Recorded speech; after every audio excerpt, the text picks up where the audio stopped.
Yo, what's up, boys? Today's February 5th. Trade recap today. I'm gonna say that I'm a little disappointed in myself of how today went, but I'll get to that in a minute. So coming into the day, it was pretty bullish. I'd say I was looking for shorts, although the market was bullish. I'm not sure really why. I need to get better at sticking to my bias and just sticking to my bias in general. But coming to the 15-minute, we had all these 15-minute highs, this buy side that price wanted to take out. And what I was looking for was a 1-minute sweep on liquidity to a down reversal. Now that I'm looking at it now, this is low resistance, this is low resistance, and then this is the full sweep. So I honestly should just win longs to these highs if I got a good entry. But I'm going to talk about this. I'm going to be honest, I hate when prices straight up like that. When it's bullish, my model is the forever model of Justin Werlin. It's trading off inverse fair value gaps, changing states, SMTs, and fair value gaps as well. Some sort of manipulation and some displacement. But what's it called? When price is just moving in a straight bullish line like this, I can never find a trade. Like, I'll get to it. I did take a trade, but as you can see, it wasn't. We'll get to that. I can never take a trade because there's never any retracement. It's just fucking skyrockets. But I'm learning, and I'm starting to see that sometimes it's as simple as just needing liquidity in some sort of imbalance to get a good entry or get a good trade in general. So I'll get to that in a minute. But I want to go over the optimal trade that you could have taken today, or that I should have taken. But I'm gonna stop saying this because I guess it's some sort of excuse, but it's also like really true. I have trouble looking at charts in class because I also have to pay attention, and my teacher's always walking around the room, so it's hard to balance reading the charts in a good manner and like my teachers and like learning at the same time, I'd say. But tomorrow I think I have a snow day, so tomorrow I get to trade on my computer, so it should be way better for me. And yeah, hopefully we can catch a trade tomorrow. But I'm down $60 in my funded currently. I'm pretty disappointed in myself. I broke my rules, and I'll go over that in a minute. But here's the trade that you could have taken today, and that I really wanted to. Coming to market open, like I said, bullish bias, but I went against my bias, which is why I couldn't find this trade because I was looking for shorts. And I didn't want to trade here because of this consolidation, so I just stopped looking at charts fully, which is my mistake, and I should have kept looking at charts. But yeah. Like I said, bullish market, and I wasn't looking for longs at the time, but now that I'm doing this trade recap and looking back at it, I saw this trade that I could have taken, and I also watched Justin Werlin's video. I think he took this. We had this, so let me just start this. I think it might be on the 4-hour. We're in this 4-hour bullish SMT. I think it's this low to this low. Let me double check real quick. Yeah, this bullish SMT. So we have this high time frame 4-hour SMT right here. So obviously this entire week should be long. So I shouldn't go against my bias and go shorts, but it's a learning curve, and I'm still struggling, but it's all good. So we formed this low time frame 1-minute SMT right here.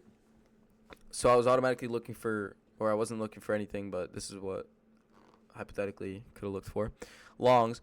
Only thing I struggle with is because we're in this bearish imbalance right here, and we're seeing some rejection off of it, I would say that I would struggle to take this. I would probably wait for an inverse here, which is my mistake, and maybe this change in the state to get retraced into this inverse gap, or even this fair value gap, and then take it off an inverse or something like this one. But price is also an equilibrium of a higher time frame, as we can see. We get retracement, or no, I want to say equilibrium of the range, so it goes up here.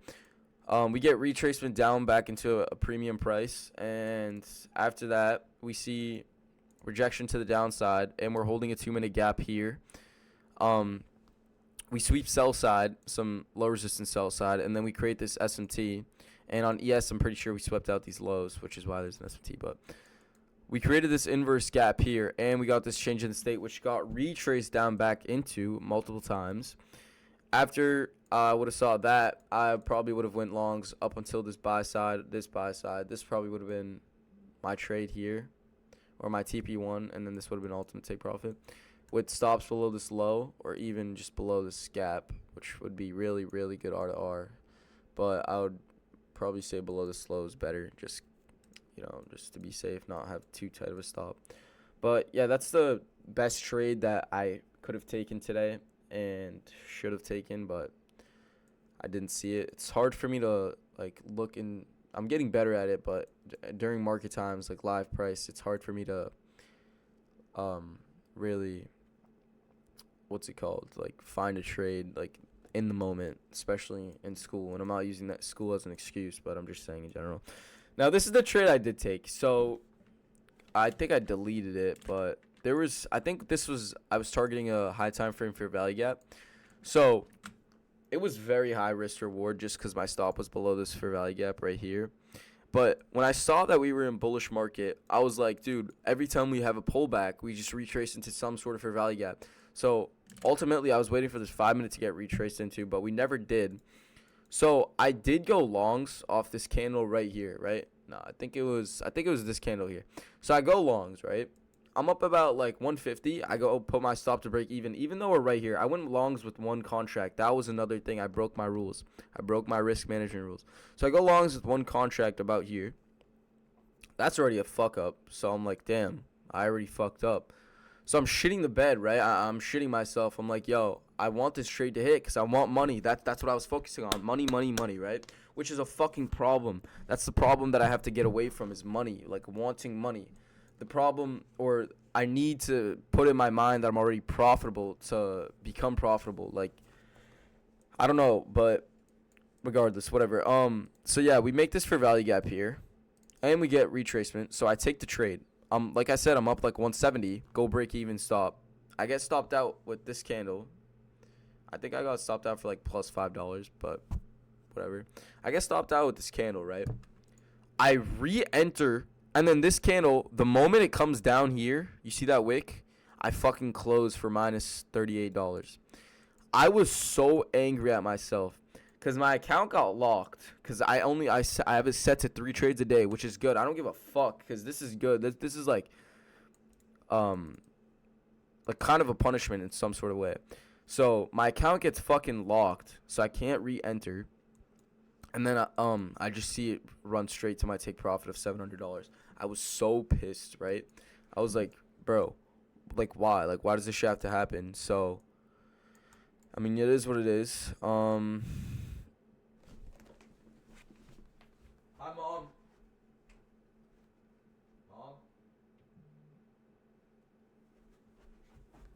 It is what it is, but, yeah, that was the trade I did take for the day. It was a loss. I'm only down $60. Tomorrow, let's come to the day strong, and hopefully I can get a good entry. I'm still bullish, although because I'm pretty sure in Asia Sesh we're gonna come down and take out all these lows. But yeah, thank you guys for watching, and I'll see y'all in the next one. Peace.